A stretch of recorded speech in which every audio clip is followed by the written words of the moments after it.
নিজের বলে কিছুই রাখেন না। আমাদের বংশের মুরব্বীরা তারা হাজার হাজার কোটি টাকার সম্পত্তি আল্লাহ আল্লাহর রাসূলের ভালোবাসায় ওয়াকফে লিল্লাহ করে দিয়েছে। ঠিক না ভুল বলছি? এই যে ওয়াকফের সম্পত্তি, ওয়াকফ মসজিদের জন্য, মাদ্রাসার জন্য, খানকার জন্য, ঈদগাহর জন্য, কবরস্থানের জন্য দিয়েছেন না? জমির মধ্যখানেরটা দেয়নি, রাস্তার গায়েরটা দিয়েছে। সুবহানাল্লাহ বলে জোরে ভালোবাসায় বলা গেল না? যেই ওয়াকফের সম্পত্তিতে কিছু কিছু লোকের নজর পড়ে গেল। ঠিক না ভুল বললাম? দেশের মুসলমানদের মেরে পাপ করে দিচ্ছে, আর বিদেশের মুসলমানগুলিকে বুকে কোলাকুলি করছে। দেখেন এই কালকে দেখলাম, আজকে কাতার থেকে সব এসেছে। বিদেশের লোকেদের আপ্যায়ন করে ভালো লাগে, ঘরের লোকের আদরটা আগে করতে হয়। ঘরের লোককে যদি ভালোবাসেন, বাইরে ভালোবাসা দেখে কোনো লাভ নাই। গোটা ভারত জুড়ে একটা অশান্তির বাতাবরণ তৈরি হয়ে গেল। বলুন আস্তাগফিরুল্লাহ। সাধারণ নিরীহ হিন্দু মুসলমান এরা তো অশান্তি করতে চায় না, কেন আপনি জোর করে লাগাচ্ছেন?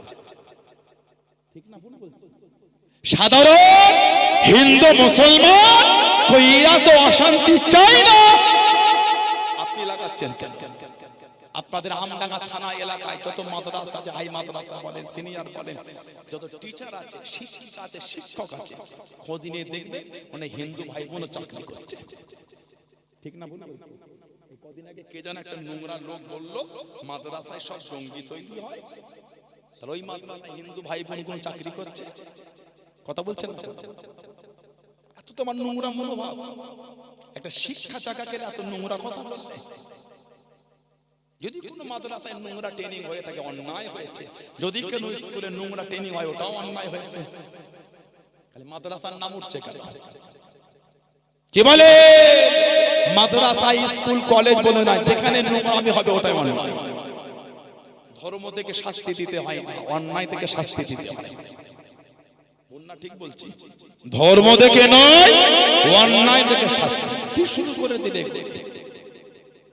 এডুকেশন অর্জন করতে ছেলে মেয়েগুলো যায়, ওখানে জঙ্গি তৈরি হয়। এত তোমার নিকৃষ্ট চিন্তা ভাবনা, ঘৃণা লাগে। এই লোকগুলির নাম নিতে ঘৃণা লাগে আমাদের। বললাম না? ঠিক বললাম? আল্লাহ পাক এই ফিতনাওয়ালা লোকেদেরকে আমাদের হেফাজত করে। বলেন আমিন। জাতি, ধর্ম, বর্ণ নির্বিশেষে সমস্ত সম্প্রদায়ের মানুষকে আল্লাহ শান্তিতে কাঁধে কাঁধ মিলিয়ে বসবাস করার তৌফিক দান করে। বলেন না আমিন? জোরে বলা গেল না? আল্লাহুম্মা আমিন। আমাদের সমাজে কিছু নোংরা লোকের আবির্ভাব ঘটেছে, এগুলো আগে এত ছিল না, নতুন করে যেন বেড়ে গেল। কি জানো 2 বছর 4 বছর আগে বলেছিল সেই এনআরসি, এনপিআর, সিএ, হাওড়া জেলায় উলবেরিয়ার দিকে ট্রেন ভাঙচুর হয়েছিল। দেখেছেন না আপনারা? একটু হ্যাঁ দেন। কারা সব টুপি মাথায় দিয়ে লুঙ্গি পরে ট্রেনে পাথর ছুঁড়েছিল। কে জানা বলে হাম কপড়া দেখে পহচান লেতা হো কোন হ্যায়, ভাষণ দিয়েছিল। কথা বলছেন? হাম কপড়া দেখে পহচান লেতা হো কোন হ্যায়। যে আর এখন দেখলাম এই গত 4 দিন আগে দেখলাম কারা যেন ট্রেনগুলোকে দাঁড় করিয়ে বাঁশ দিয়ে কাঁচ কুচোচ্ছে, ট্রেনে পাথর ছুটছে, ট্রেনে গরম পানি ছিটাচ্ছে, ট্রেনের ভিতরে হিন্দু মুসলমান সমস্ত সম্প্রদায়ের মানুষগুলোকে পাথর ছুঁড়ে ছুঁড়ে কাঠ দিয়ে কাঁচ ভেঙে ভেঙে শরীর কেটে ফেলছে। দেখেছেন আপনারা? এখন তো ভাষণ এলো না, কাপড়া থেকে পেছান লেতে কোন গে, মুসলমান থেকে জিভে লাল করে নাকি বিরুদ্ধে বলার জন্য? হাওড়া জেলায় ওই টুপি মাথায় দিয়ে ঢিল ছুঁড়ে পাথর ছুঁড়ে পরে পেপারে আসলো বলে মুসলমান নাই, অন্য নোংরা লোক, ওরা মুসলমান সেজে ক্ষতি করেছে। আস্তাগফিরুল্লাহ বলে, নাউজুবিল্লাহ বলে। তুমি মুসলমানকে ক্ষতি করতে চাইছো, জানো না ইসলামের হেফাজত আমার আল্লাহ করবে? জোরে বলে। আল্লাহ আমাদের কাছে ওয়াদা করেছে ইন্না দীনা ইনদাল্লাহিল ইসলাম, নিশ্চয় আমি আল্লাহ আমার তরফ থেকে একটাই মাত্র পছন্দনীয় দিন, যেই দিন হলো দ্বীনে ইসলাম। জোরে বলে। আল্লাহ আমাদের কাছে ওয়াদা করেছে ইন্না নাহনু নাযালনা যিকরা ওয়া ইন্না লাহাফিজুন, ইন্না নাহনু নাযালনা যিকরা ওয়া ইন্না লাহু লাহাফিজুন, নিশ্চয় আমি আল্লাহ ইহাকে নাযিল করেছি, মানে কুরআন শরীফ আমি আল্লাহ নাযিল করেছি, কুরআনের হেফাজত আমি আল্লাহ করব। জোরে বলে। তুমি 3টে কোরআন শরীফের পৃষ্ঠা ছিল কি ভাবলে? কোরআন শরীফ মুছে ফেলবে। ১,৫০০ বছর হয়ে গেছে, কোরআন শরীফের একটা অক্ষর এখনো পরিবর্তন হয়নি। বলে ১,৫০০ বছর হয়ে গেছে। আল্লাহ আজও গোটা পৃথিবীতে শয়ে শয়ে নয়, হাজার হাজার নয়, লক্ষ লক্ষ নয়, কোটি কোটি হাফেজের অন্তর আল্লাহ ৩০ পারা কোরআন শরীফ আজও আল্লাহ পাক যত্ন করে রেখে দিয়েছে। জোরে বলে, আজ জোরে বলা যাবে না। তুমি কি ইসলামকে মিটাবে? ১,৫০০ বছর আগে আবু জেহেল, আবু লাহাব, উতবা, শাইবা, শিবা, আবু মুক্তারি চেষ্টা করেছিল, তারা মিটে গেছে, দিন এখনো জিন্দা আছে। তারও আগে ফেরাউন, নমরুদ, হামান, সাদ্দাত চেষ্টা করেছিল, তেল হয়ে গেছে, ইসলাম আজও জিন্দা আছে। জোরে বলে, জোরে বলা যাবে না। আমার বাপ দাদাদের কষ্টের টাকা, সম্পত্তির জমি তোমার লোভ ধরে গেল। মুসলমানদের এত সম্পত্তি ভিক্ষা দিয়েছিলেন? ফকটিয়া দিয়েছো? না না, ফকটিয়া জায়গায় আমাদের ইবাদত হয় না। চুরি করা জায়গা আমাদের নামাজ হবে না। কেউ যদি কেউ থাকে নামাজ হবে না। মসজিদে যদি কেউ লোকের জায়গা জোর করে নিয়ে করে, নামাজ হবে না ওখানে। ওলা আমাদের কাছে ফতোয়া নিয়ে দেবেন, ভুল হলে সানাউল্লাহ সিদ্দিকীকে বলবেন, আশপাশে কোনো জলসা এলে আমি কান ধরে আমার ফতোয়াটা উল্টো করে দেব। ভুল বললে অন্যায় স্বীকার করতে কোনো লজ্জা নাই। ভুল করে অন্যায় স্বীকার করেন ইবলিশ। অন্যায় স্বীকার না করাটা গুণ হলো ইবলিশের গুণ। কথা বলছেন না কেন? অন্যায় করে স্বীকার না করার অভ্যাস হলো ইবলিশের। আল্লাহ বলেন উসজুদু লি আদম ফাসাদাদু ইল্লা ইবলিস। আনা খায়রুম মিন, আমি ওর থেকে উত্তম। কে মানা করলো? আল্লাহ আমি উত্তম। কে অহংকার দেখালো? বলে আদম নবীকে সামনে রেখে মাথা নত করা হুকুম কার? আল্লাহ। ইবলিশ মানছে না। ইবলিশ কে মানছে না, তাহলে আল্লাহর হুকুম অমান্য করছে। অন্যায় করেও কিন্তু নত হয় না। ইবলিশ মাফ চাই, আমি আল্লাহ মাফ করনা, আমি আল্লাহ ঠিকই করেছি। নাউজুবিল্লাহ বলে, আস্তাগফিরুল্লাহ বলে। অন্যায় করে ভুল স্বীকার না করার গুণ হলো ইবলিশের, ভুল স্বীকার করার গুণ হলো আল্লাহ ওয়ালাদের। জোরে বলো। আমার ভাইয়েরা, বাচ্চারা, ছেলেরা, যুবকেরা, মুরব্বীরা, তোমার যদি মায়া হয় তুমিও কিছু দাও। আমার হিন্দু ভাইদের দেবত্ব সম্পত্তি আছে, আছে না? ওনাদের আছে, ওখানে আমার লোভ করা চলবে? কথা বলছেন না? উচিত হবে বলে মনে হয়? কেন আমি অন্য লোভে, অন্য মালের লোভ করব? আপনার আল্লাহ পাক ৩ তলা বাড়ি দিয়েছে, আমার লোভ করাটা অনুচিত হবে? আপনি আপনার মেহনতে করেছে, আল্লাহ বরকত দিয়েছে। আমি খাটবো না, কুড়ে লেজি একজন কুড়ে লোক, খাটবো না, মেহনত খাই, লোকের বাড়ি রেখে থেকে ৩ তলা করে ফেললো রে, ঘরেতে বসে আছে, তুমি খাটো, আল্লাহ তোমাকেও দেবে। কথা ঠিক না? তুমিও মেহনত করো, আল্লাহ তোমারও রিজিকে বরকত দেবে। অন্যর মাল থেকে তোমার মুখ চচ্চর করছে কেন? আমার বাপ দাদাদের দিয়া হাজার হাজার বিঘে সম্পত্তি থেকে তুমি লোভ করছো কেন? না না, ওটা আমাদের বাপ দাদাদের রক্ত পানি করা অর্থ দিয়ে কিনে আল্লাহর রাস্তায় দান করে দিয়েছে। জোরে বলে, মাটির মধ্যখানের টানা রাস্তার গায়ে দামি জমিটা দিয়েছে, দুনিয়ার জন্য নয়, আখিরাতের জন্য জমা এখান থেকে করে দিয়েছে। জোরে বলে আলহামদুলিল্লাহ বললেন না? আমার ভাইয়েরা, বাচ্চারা, সমাজে মসজিদ, মাদ্রাসা দেখছেন না? আপনাদের প্রভাকরকারী বলেন, শশীপুর বলেন, এই এলাকা যে আছে, হামিদপুর বলেন, আমডাঙ্গা বলেন, গজবন বলেন, চানকে বলেন, বাহিরপুর বলেন, যা এলাকায় এলাকায় যা আছে, বিরিয়া অফিস বলেন, রামপুর বলেন, পাঁচগ্রাম বলেন, যাই বলেন, মসজিদ আছে না আপনাদের? মাদ্রাসা নাই? মুরব্বী বাবেরা বলেন, মসজিদগুলো আপনাদের মুরব্বীরা জায়গা দান করেন রাস্তার গায়ে জায়গা। মসজিদ করবো, ছোট হুজুর এসে বলেছে বা মসজিদ দরকার, যে হুজুর আমি তো সব জায়গা দেবো, এইভাবে হয় না? বলেছে, ইমামরা বলেছে বাবার মসজিদ দরকার, আমি তো শত জায়গা দেবো, এই করে করে তো হয়ে গেল। টাকা নিয়ে নয়, আল্লাহর রাস্তায় দান করে দিয়েছে। আমার আগে ভাই বলছিলেন না যে একটা আমাদের মাদ্রাসা করবে এখানটা, অনেকে আশ্বাস দিয়েছে, ভালো ভালো ঠিক হয়ে গেলে নাম সব বলবো ইনশাআল্লাহ। দুনিয়ার জন্য দেয়, বাপ মার নামে দিচ্ছে, আখিরাতের জন্য জমা করছে। সুবহানাল্লাহ বলে। আজ মরলে কালকে দুদিন, আজ মরলে কালকে দুদিন, কিছুই যাবে না। যদি এই দানগুলো করে থাকি, এগুলি আমাদের কবরের সাথী হবে। জোরে বলো, কবর আমাদের করে প্রতিদিন ডাকতে থাকে। ও যুবকেরা, ও মুরব্বি বাবারা, মায়েরা, বোনেরা, মহিলা, কবর আমাদের করে ডাকতে থাকে। আল্লাহ পাকের বান্দা বান্দি বান্দি করে না, আমি কবর আমার মধ্যে আসতে হবে, আমার মধ্যে আসতে হবে। আমি এমন একটা জায়গা, যে জায়গাতে কোনো আলো নাই, আল্লাহ পাকের বান্দা বান্দি করে না, আলোটা দুনিয়া থেকে রেডি করে এলো। আমি কবর আমার মধ্যে তোমাদের আসতে হবে। আমি এমন একটা ঘর, যে ঘরে কোনো বিছানা নাই, আল্লাহ পাকের বান্দা বান্দি করে না, বিছানা দুনিয়া থেকে রেডি করে এলো। আমি কবর আমার মধ্যে তোমাদের আসতে হবে। আমি এমন একটা জায়গা, যে জায়গায় কোনো সঙ্গী নয়, যে জায়গায় কোনো সাথী নয়, আল্লাহ পাকের বান্দা বান্দি করে না, সাথী খানা দুনিয়া থেকে রেডি করে এলো।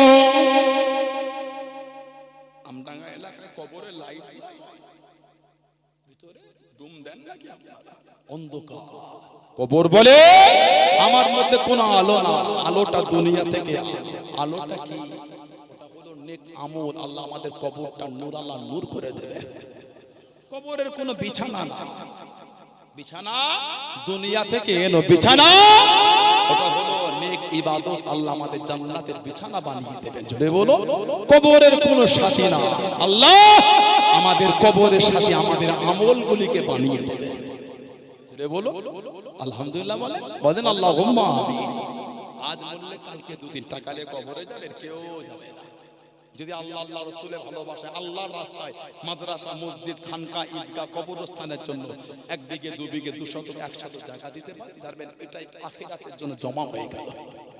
আল্লাহ নবী নববী শরীফে ওয়াজ করেন, ও যুবকেরা, আল্লাহ নবী সাহাবাদেরকে বয়ান করেন, আল্লাহ পাকের হুকুম হয়ে গেল। কোরআন শরীফ 3 নম্বর সূরা সূরা আল ইমরানের 92 নম্বর আয়াত আল্লাহ পাক নাযিল করে দিয়েন, লান তানালুল বিররা হাত্তা তুনফিকু মিম্মা তুহিব্বুন। আল্লাহ পাক আয়াতটা নাযিল করে দিয়ে একজন সাহাবী দাঁড়িয়ে গেলেন। উনি হলেন হযরত আবু তালহা রাদিয়াল্লাহু তাআলা আনহু। কে হযরত আবু তালহা? ও যুবক, মদিনা শরীফে সবথেকে বেশি খেজুরের বাগান জানার ছিল। প্রিয় বাগান হলো, কাছে বাগান হলো বাইরুহা নামক বাগান, আরবি বাগান হলো প্রিয়। আল্লাহ নবী নববী শরীফে নামাজ পড়িয়ে টুকটুক করে বার হয়ে গিয়ে ওই বাগানে চলে যেতেন। বাগানে একটা কুয়া ছিল, যে কুয়াটার নাম হলো বিরহা নামক কুয়া। ওই কুয়া থেকে পানি তুলে আল্লাহ নবী সাল্লাল্লাহু আলাইহি ওয়াসাল্লাম মিষ্টি পানি পান করতেন। অনেক সময় ওই কুয়া পানি নিয়ে উযু বানাতেন। আল্লাহ নবী গাছের পাকা পাকা খাজুরগুলি নিজে হাতে পেরে পেরে খেতেন, ওই গাছের নিচে আরাম করতেন। ও যুবক, আল্লাহ নবী সামনে বসে গেলেন। আল্লাহ পাক কোরআন শরীফের আয়াতটা নাযিল করে দিলেন, লান তানালুল বিররা হাত্তা তুনফিকু মিম্মা তুহিব্বুন। উনি উঠে দাঁড়িয়ে গেলেন, ইয়া রাসূলুল্লাহ হাবিবাল্লাহ, ইয়া রাসূলুল্লাহ হাবিবাল্লাহ। আল্লাহ পাকের নবী, আমি আবু তালহা আমার খেজুরের বাগান খানা আল্লাহর রাস্তায় আপনার কাছে দান করে দিলাম। জোরে বলুন সুবহান। আর একটু জোরে বলুন সুবহান। এই বাগান হুজুর আমি দিয়ে দিলাম। যত বাগান আছে এর মতন প্রিয় আমার আর কিছু না। মদিনা শরীফে যত খেজুরের বাগান সবথেকে বেশি উনার। সুবহানাল্লাহ বলে। এত ধনী সাহাবী, যে কোরআন শরীফের আয়াত নবী পাক বলেছে, উনি উঠে বলছে হুজুর বাগান দিয়ে দিলাম, তবে এর মতন প্রিয় আর কি বাগান কিন্তু আমার মনে। নবী পাক বললেন, কেন প্রিয় আবু তালহা? হুজুর সাল্লাল্লাহু আলাইহি ওয়াসাল্লাম, হুজুর এই বাইরুহা নামক বাগান, ইয়া রাসূলুল্লাহ আমার হলো বাগানটা, আপনি তো আপনার মনে করেন।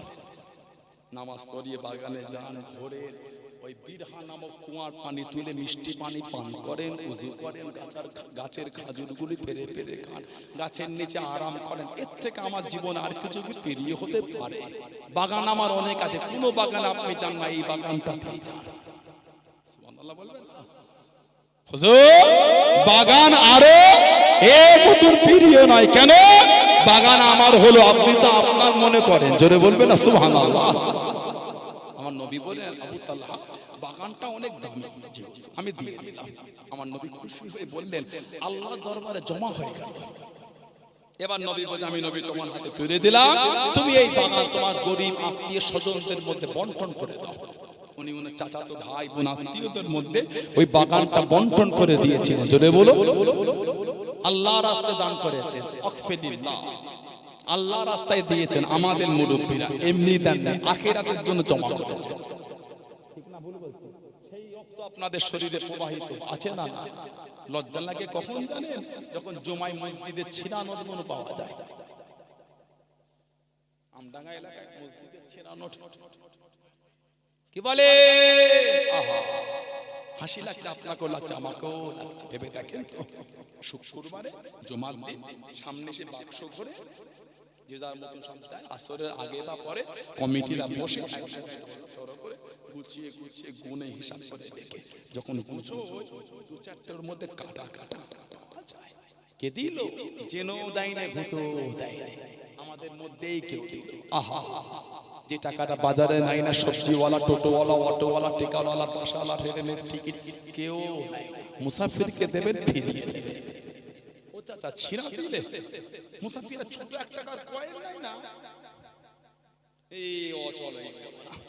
কথা বলেন না, ঠিক বলছেন না? ছেঁড়া নোট মুসাফিরকে দেবে।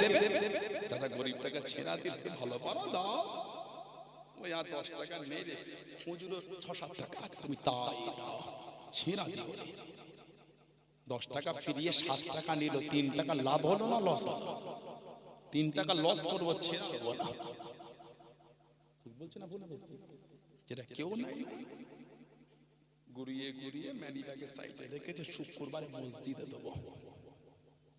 আহা, ভেবে দেখেন তো, কায়ামত যদি আল্লাহ আমাদের আমলগুলি ফিরিয়ে দেয়, এ নামাজ, এ রোজা, এ হজ, এ যাকাত, তোমার নসিবে নাজাত নাই। ভালো আমল যদি জোগাড় করতে পারো ওটা আনো, এই নামাজ রোজায় হবে না। মনে হয় আপনাদের ভালো নামাজ রোজা কায়ামতে আমি আপনি জোগাড় করতে পারবো বলে মনে হয় আপনাদের? কোন জ্ঞানে, কোন চিন্তায়, কোন বুদ্ধিতে ছেঁড়া নোটটা মসজিদে দান করলে? যদি শুক্রবারে 10 টাকা না দান, আপনি কাফের হয়ে যাবেন। নাই দিলেন, নাই দিলেন। আমার অর্থে সবথেকে উৎকৃষ্ট, সবথেকে দামি, উন্নত মানের, সবথেকে আলা অর্থটা আল্লাহ আল্লাহ রাসূলের জন্য আমি ব্যয় করব। এটাই তো ভালোবাসা। সুবহানাল্লাহ বলেন। আমি আমার খারাপ মান দিনের জন্য না, সবথেকে ভালো মান ওটা আল্লাহ আল্লাহ রাসূলের জন্য ব্যয় করব। এটা হলো ঈমান। জোরে বলে। মাদ্রাসার ছাত্রদের পচা বেগুন দিলে, মাদ্রাসার ছাত্রদের পচা টমেটো দিলে, মাদ্রাসার ছাত্রদের ফেলে দেয়া এই সবজিগুলো পাঠালে, কফি দিলে, পোকা খাওয়া যেটা বাজারে বিক্রি না হয় ফেরত এলো, দিও না। না দিলে গুনাহ হবে না, ওইটা দিও না। ঠিক না ভুল বলছি? মাদ্রাসার ছাত্রদের বাজার থেকে যেই মালটা রিটার্ন আসে, সব খরিদ্দার কি রে, ও পোকা, এই ঢেঁড়সটা পচা, এখানেই বিক্রি করে, এই বস্তায় চলো মাদ্রাসায় দিয়ে যাবো। মনে এই পটল 80 টাকা কেজি, জানো? আহা, দিও না। কে আপনার 10 কেজি দিতে বলেছে? 1 কেজি দেন, ভালোটা দেন। মাল তুলে আগে ফসলের জিনিস 1 কেজি দিয়েছে, আমার ফসলের জিনিস মাজার ছেলে খাইয়ে দেবেন, খুশি হবেন কে? বরকত দেবেন কে? যেটা কেউ নাই না বাজারে, ওটা ফিরিয়ে দিল মাদ্রাসায়, দিও না। আমাদের অভ্যাস দেখবেন, এই রমজান শরীফ আসে দেখবেন যে আপেলটা 3 দিন পরে এক জায়গায় পচে গেল, নখ দিলে ঢুকে গেল, ওইটা রেখে যে মুসাফির এলে 5 টাকা দিল, দিয়ে এলাম এই আপেলটা নিয়ে। কেন দিলে?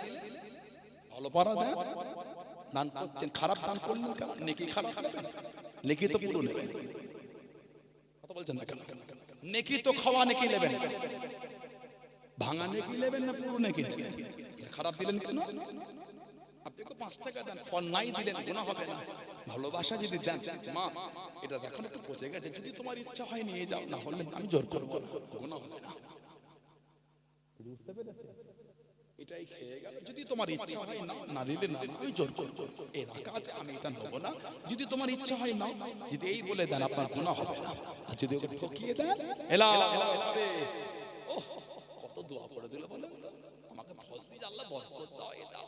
ঘরে যখন কেটে দেখবে খাওয়া ফলটা দিয়েছে, কষ্ট হবে না খুশি হবে?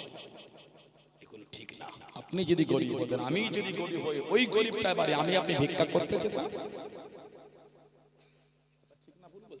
আমি আপনি যদি গরিব হই, আল্লাহ বানাতে পারতেন গরিব আমাদের ভিখারি করতে পারতেন? আল্লাহ কত জমিদার তেল হয়ে গেছে, বাড়ি করতে বাপ দাদু প্লাস্টার ছেড়ে ছেড়ে পড়ে যায়, রং করা দূরের কথা প্লাস্টার করতে পারে না, নাই কিছু না। ঠিক বলছি?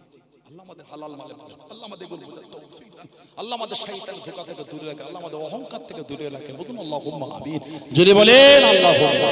আমার ভাইয়েরা বাপদাদা হযরতে আব্দুল্লাহ যুলফিজাদাই রাদিয়াল্লাহু তাআলা, আমার নবী ওনাকে আসহাবে সুফফার মধ্যে নিয়ে নিলেন।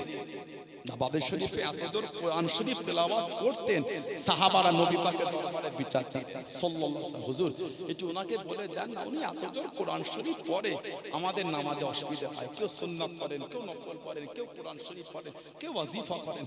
যেই বলে যে হুজুর ওনাকে মানা করে দেন, আমার নবী পাকের নূরে চোখ যে টপ টপ করে পানি পড়ছে, আহা, আমার নবী ঝরঝর করে কাঁদছেন। ও আমার সাহাবারা, আমি নবী আমার আব্দুল্লাহকে মানা করতে পারবো না, তোমার আমার আব্দুল্লাহকে মানা করতে বলো না। আমার আব্দুল্লাহ আল্লাহ আল্লাহ রাসূলকে এত ভালোবেসে ফেলেছে, আল্লাহ আল্লাহ রাসূলকে এত মহব্বত করে ফেলেছে, আমার আব্দুল্লাহকে অর্থ হাতছানি দিয়ে রেখেছে। আমার আব্দুল্লাহ অর্থের দিকে তাকায়, আমার আব্দুল্লাহ আল্লাহ আল্লাহ রাসূলকে এত ভালোবেসে ফেলেছে, একটা চাদর জড়িয়ে আমার দরবারে চলে এসেছে।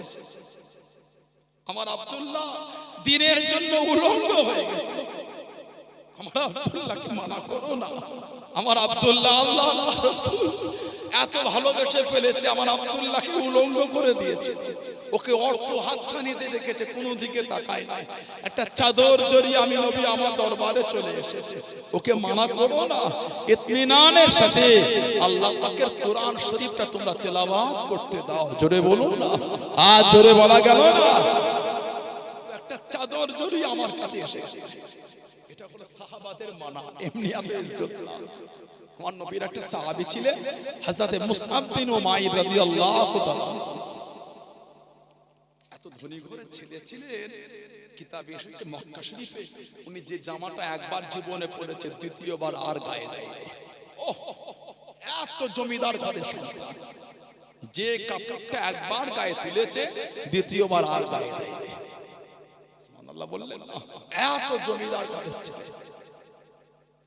বর্তমান সময়ে দেশের প্রাইম মিনিস্টারও এত দামি নেই, ঠিক না? ভুল বলছি? সেও কোনো না কোনো পোশাকটা দুবার পরে বসে আছে। হযরতে মুসআব বিন উমাইর রাদিয়াল্লাহু তাআলা যে রাস্তাতে হেঁটে হেঁটে যেতেন, কিছুক্ষণ পরে কেউ গেলে দাঁড়িয়ে বলে দিত হযরত মুসআব বিন উমাইর হেঁটে হেঁটে গিয়েছেন। কেন? এত দামি খুশবু মাখতেন, মক্কা শরীফে অত দামি খুশবু কেউ মাখতো না। এক লম্হা, একটা মুহূর্তের জন্য আমার নবী পাকের চেহারা শরীফ দেখে দেওয়ানা হয়ে ঈমানের কলিমা পড়ে মুসলমান হয়ে গেলেন। জোরে বলবেন না সুবহানাল্লাহ। আল্লাহ আল্লাহ, জিন্দাবাদ জিন্দাবাদ, আল্লাহু আকবার। একবার নবীকে দেখে মুসলমান হয়ে গেলেন। মাকে বললেন, মা রাগান্বিত হলো, দামি দামি জামা কাপড় সব নিয়ে নিল। ইসলামের প্রথম হিজরত ছিল আবিসিনিয়া নাজ্জাসী বাদশা, উনি প্রথম হিজরতে ছিলেন। আল্লাহ নবী সাল্লাল্লাহু আলাইহি ওয়াসাল্লাম সর্বপ্রথম ইসলামের মধ্যে নবী পাক জানাকে প্রতিনিধি বানিয়েছিলেন সফীর, উনি ছিলেন হযরত মুসআব বিন উমাইর। নবী পাক মদিনা শরীফে যাবার আগে ওনাকে নবী পাক প্রতিনিধি করে পাঠিয়েছিলেন দ্বীনের দাওয়াত দেওয়ার জন্য। বলুন না সুবহানাল্লাহ। আমার নবী যখন নবাবী শরীফে সাহাবাদের ওয়াজ করতে, উনি আমার নবীর সামনে দিয়ে চলে গেলে, আবার নবীর কাছে এসে বসলে নবী ওনাকে দেখে ঝরঝর করে কেঁদে ফেলতেন। আমার নবী পাকের নূরের চোখ দিয়ে টপ টপ করে পানি পড়তো। সাহাবারা বলতেন, হুজুর মুসআব বিন উমাইরকে দেখে কেন কাঁদে? নবী কাঁদতেন আর বলতেন, একবার দেখো ওকে। আমি নবী ওর ওই জীবনটাও দেখেছি, যে জামাটা একবার পরেছে দ্বিতীয়বার গায়ে দেয়। আর আজকে একবার ওকে দেখো, ও আল্লাহ আল্লাহ রাসূলকে এত ভালোবেসে ফেলেছে। আমার মুসআব বিন উমাইর ওর গায়ের জামাটা ছিঁড়া ফাটা, তালি দেওয়া, তাপ্পে দেওয়া, গায়ে যে চাদরটা জড়িয়েছেন ছিঁড়া ফাটা, তালি দেওয়া, তাপ্পে দেওয়া। ও আল্লাহ আল্লাহ রাসূলকে এত ভালোবেসে ফেলেছে, সব ছেড়ে দিয়ে ছিঁড়া জামা পরে আল্লাহ আল্লাহ রাসূলের ভালোবাসায় ঘুরে বেড়াচ্ছেন। জোরে বলুন না সুবহানাল্লাহ। জোরে বলা গেল না সুবহানাল্লাহ। এটা আমার নবী সাহাবাদের জীবন। সেই সাহাবাদের এত মানতেন আমার নবী পাকের সাহাবারা, নবী পাক সাল্লাল্লাহু আলাইহি ওয়াসাল্লামকে। আমাদের মানা নাই, আমরা আল্লাহ আল্লাহ রাসূল ভুলে গেছি। বলেন ঠিক না ভুল বলছি? এই জন্যই তো আমাদের উপর এত গজব শুরু হয়ে গেছে। আমার নবী পাকের নিজের চাচা জানছেন হযরত আব্বাস রাদিয়াল্লাহু তাআলা, উনি একটা বাড়ি করেছিলেন, ছাদ দেওয়া বাড়ি। আমার নবী পাককে ডেকেছিলেন, নবী পাক চাচা জানের ঘর দেখতে গিয়ে বুখারী শরীফে এসেছে, চাচা জানকে বলেন চাচা জান বাড়ি করেছেন, পানি বার হবার নালা করেন ড্রেন, ওই ড্রেন নালাটা আমাদের নবী পাক নিজে হাতে বসিয়ে দিয়েছিলেন। বলেন না সুবহানাল্লাহ। নবী পাকের বিশাল শরীফের পরে আবু বকর সিদ্দিক হলেন খলিফা রাদিয়াল্লাহু আনহু। 2 বছর 2 মাস খেলাফত চালিয়েছেন। ওনার ওয়াফাতের পরে হযরত ওমর রাদিয়াল্লাহু আনহু উনি হলেন খলিফা, 10 বছর শাসন চালিয়েছেন। এই ওনার শাসনের সাহাবারা ওনার কাছে বিচার দিয়েছেন। এই খলিফাতুল মুসলিমিন হযরত ওমর রাদিয়াল্লাহু আনহু, নবী পাকের চাচা যান হযরত আব্বাস রাদিয়াল্লাহু আনহু, ওনার বাড়ির পানিটা ড্রেন নালা দিয়ে বার হয়ে রাস্তা কাদা, ওই রাস্তা দিয়ে নবাবী শরীফের লোক আসে, অসুবিধা হয়। একটু যদি ওনাকে বলে দিতেন আরো তো 3টে দিক আছে, যদি ড্রেনটা ঘুরিয়ে নিতেন। উমর ফারুক রাদিয়াল্লাহু তাআলা নিজেই চলে গেলেন, নবী পাকের চাচা জানকে ডাকলেন, ও নবী পাকের চাচা জান হযরত আব্বাস রাদিয়াল্লাহু তাআলা, উনি বাইরে আসেন, খলিফাতুল মুসলিমিন কি খবর? না এই বাড়ির পানি ড্রেন দিয়ে পানি এসে রাস্তা কাদা হয়ে আছে, যদি এটা ঘুরিয়ে নিতেন লোকেরা নামাজে যায়, অসুবিধা হয়। নবী পাকের চাচা জান বললেন, এই খলিফাতুল মুসলিমিন আমার ড্রেন ঘোরাতে কোনো অসুবিধা নেই, আমি খুব ঘুরিয়ে দিচ্ছি, তবে এই ড্রেনটা কিন্তু আমি করি না, এই ড্রেনটা আল্লাহর নবী নিজে হাতে বসিয়ে দিয়েছেন। বলেন না সুবহানাল্লাহ। যে এই কথাটা উনি বলেছেন, হযরত ওমর রাদিয়াল্লাহু তাআলার চেহারাটা পরিবর্তন হয়ে গেল, চোখ দিয়ে টপ করে পানি ঝরছে, কেঁদে কেঁদে বলছেন, খাত্তাবের বেটা ওমর, আমার এত ক্ষমতা নাই, যেটা আল্লাহর রাসূল নিজে হাতে বসিয়ে দিয়েছেন ওটা আমি ওমর ঘোরাতে পারবো না, আমি ওমরের এত অধিকার নাই, যেটা নবী নিজে হাতে বসিয়েছে ওটাকে আমি ঘোরাতে পারি। ও নবী পাকের সাহাবারা, এই রাস্তাটা পাল্টে দাও, ড্রেন বন্ধ হবে না, রাস্তা বন্ধ করে দাও, এই ড্রেন বন্ধ হবে না, এই ড্রেনটা আমার নবী নিজে হাতে করেছেন, যে নালাটা আমার রাসূল নিজে হাতে করেছেন ওই নালা আমি ওমর বন্ধ করতে পারবো না।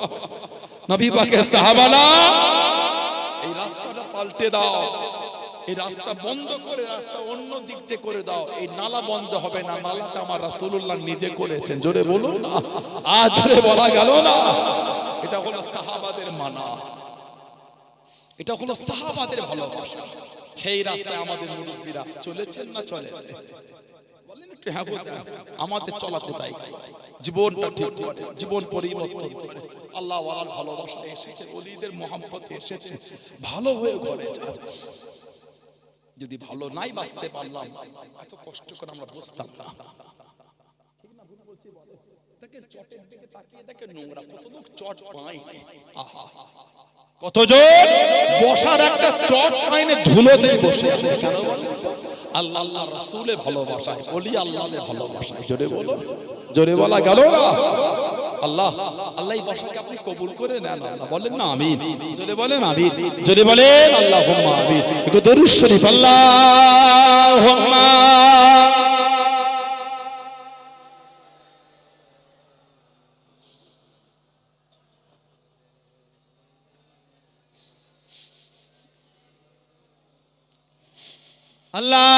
আল্লাহুম্মা সাল্লি আলা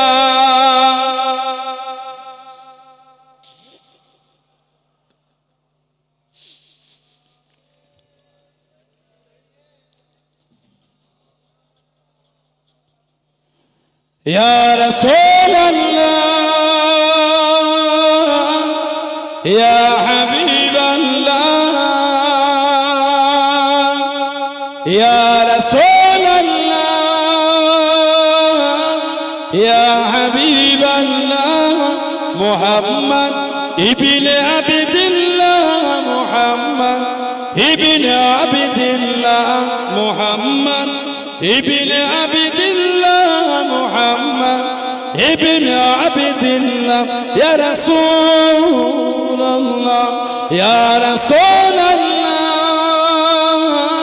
يا حبيب الله يا رسول الله يا حبيب الله محمد ابن عبد الله محمد ابن عبد الله محمد ابن عبد الله محمد ابن عبد الله يا رسول الله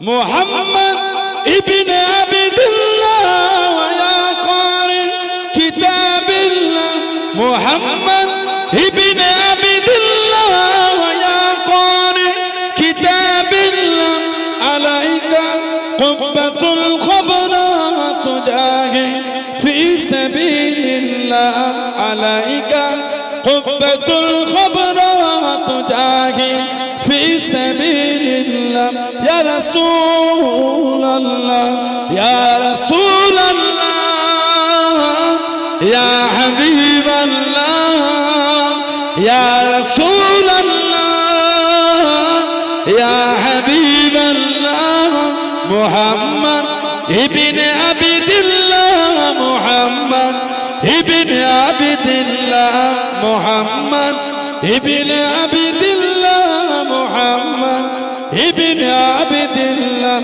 يا رسول الله محمد قال يا ربي سؤال أمتي بعدي محمد قال يا ربي سؤال أمتي بعدي فسألني أمنا ذنبي وغفرت ذنوب الله فسألني أمنا ذنبي وغفرت ذنوب الله يا رسول الله يا رسول الله يا حبيب الله يا رسول الله يا حبيب الله محمد ابن عبد الله محمد ابن عبد الله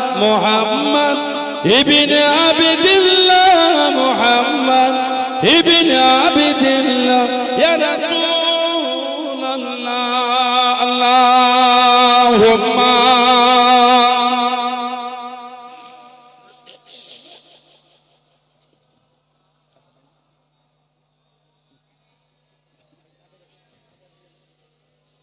হযরত আব্দুল্লাহ চাচার কাছে চলে গেলেন চাচার সামনে দেখি দাঁড়িয়ে গেলেন চাচার কাছে চলে গেলেন ও যুবকেরা চাচাকে কি জানিয়ে দিলেন চাচা যান আপনি কি মুসলমান হবেন আপনি কি কলেমা শরীফ পড়ে নেবেন আপনি কি মুসলমান হবেন চাচা রাগান্বিত হয়ে গেল চাচা বিরক্ত হয়ে গেল এ আব্দুল চাচা তুই কি জানিস তুই কি আমাকে বলিস তুই কি জানিস চাচা রাগান্বিত হয়ে গেল চাচা বিরক্ত হয়ে গেল হযরত আব্দুল্লাহ ভয় খেয়ে গেলেন হুজুর আমার জানিয়ে দিন চাচা যান আপনি যদি মুসলমান না হন আমি আব্দুল্লাহ মুসলমান হয়ে গিয়েছি আমি আব্দুল্লাহ মুসলমান হয়ে গিয়েছি চাচা রাগান্বিত হয়ে গেল এ আব্দুল্লাহ তোর মাথা থেকে নিয়ে পা পর্যন্ত যা আছে সবই আমার টাকায় সবই আমার অর্থে আমার মাল আমাকে দিয়ে দে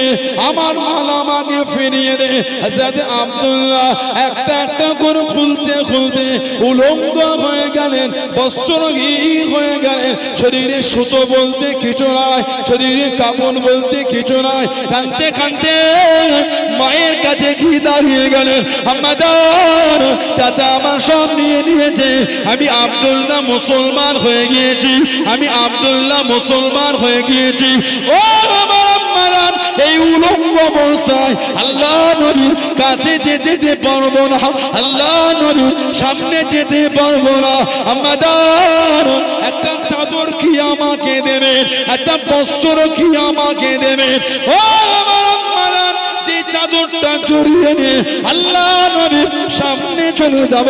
আমি উলঙ্গ অবস্থায় আল্লাহ নবীর কাছে গিয়ে দাঁড়াতে পারবো না। মা একটা চাদর দিলেন, চাদরটাকে জড়িয়ে নিয়ে কাঁদতে কাঁদতে ছুটে চোখ ভরা পানিলে ছুটে ছুটে মদিনা শরীফের বাইরে দাঁড়িয়ে দাঁড়িয়ে গেলে আল্লাহ নবীর কাছে খালি গা যেতে পারবো না, খালি গা ধরাতে পারবো না। চাদরটাকে খুলে নিয়ে দুটো টুকরা করে একটা টুকরা জড়িয়ে নিয়ে একটা টুকরা গায়ে দিয়ে মদিনার মসজিদে নববী শরীফে চলে গেলেন। জনে বলুন সুবহান, আর একটু জনে বলুন সুবহান। চাচার কাছে গিয়ে দাঁড়িয়ে, চাচা মুসলমান হবে? চাচার গে আব্দুল উজ্জা, তুই জানিস তুই কত বড় কথা আমাকে বলেছিস, জানিস? ভয় না খেয়ে বলছে, চাচা আমি কিন্তু মুসলমান। যদি বলবেন না, ভয় না খেয়ে চাচা রেগে বলল, তোর মাথা থেকে পা পর্যন্ত সব আমার। শরীরে একটা সুতো বলতো কিছু ছিল না। যুবক ছেলে আল্লাহ আল্লাহ রাসূলের জন্য উলঙ্গ হয়ে গেল, সুতো বলতো গায়ে। ওই উলঙ্গ হয়ে মায়ের কাছে দাঁড়িয়ে কাঁদছে, মা একটা চাদর আমাকে দেবে মা, আমি মুসলমান, নবীর কাছে উলঙ্গ হয়ে যেতে পারবো না। যদি একটা চাদর দিতে, ওটা জড়িয়ে একটু নবীর কাছে গিয়ে দাঁড়াতাম। আহা, বলুন না সুবহানাল্লাহ, কি মানা সাহাবাদের, আমার রাসূলের কি ভালোবাসা। মা একটা চাদর দিলে ওটা জড়িয়ে কাঁদতে কাঁদতে ছুটছে মদিনা শরীফের বাইরে দাঁড়িয়ে কাঁদে, নবীর কাছে যাব, গা তো ফাঁকা, এই খালি গা নিয়ে আমি নবীর কাছে যেতে পারবো না। আবার চাদরটাকে খুলে দুটো ভাগ করে এক ভাগ গায়ে দিয়েছে, এক ভাগ জড়িয়ে নববী শরীফে গেলেন। রাত হয়ে গেল, সারা রাত নববী শরীফে কাটিয়ে ফজরের আযান আল্লাহ নবীর হুজরা শরীফের বাইরে দাঁড়িয়ে নবী পাক বার হলে আমাদের নবীকে দেখে ওনার মনটা খুশি হয়ে গেল। বলুন না সুবহানাল্লাহ। আমাদের নবী ইমামতির জায়গা দাঁড়ান, নামাজ হয়ে গেল। নবী পাক সাল্লাল্লাহু আলাইহি ওয়াসাল্লাম সাহাবাদের দিকে ঘুরে বসে ওয়াজ করতে গিয়ে বলে, কে বাবা, তোমাকে তো আগে আমার দরবারে কোনোদিন দেখি নাই। উনি নবীর সামনে গিয়ে বলে, আমি আব্দুল উজ্জা, আমি মুসলমান হয়ে গিয়েছি। নবীর নূরের হাতটা ধরে কালিমা পড়ে নিলেন। বলুন না সুবহানাল্লাহ। আমাদের নবী বললেন, তোমার নাম আর আজ থেকে আব্দুল উজ্জা না, তোমার নাম আমি নবী দিয়ে দিলাম আব্দুল্লাহ।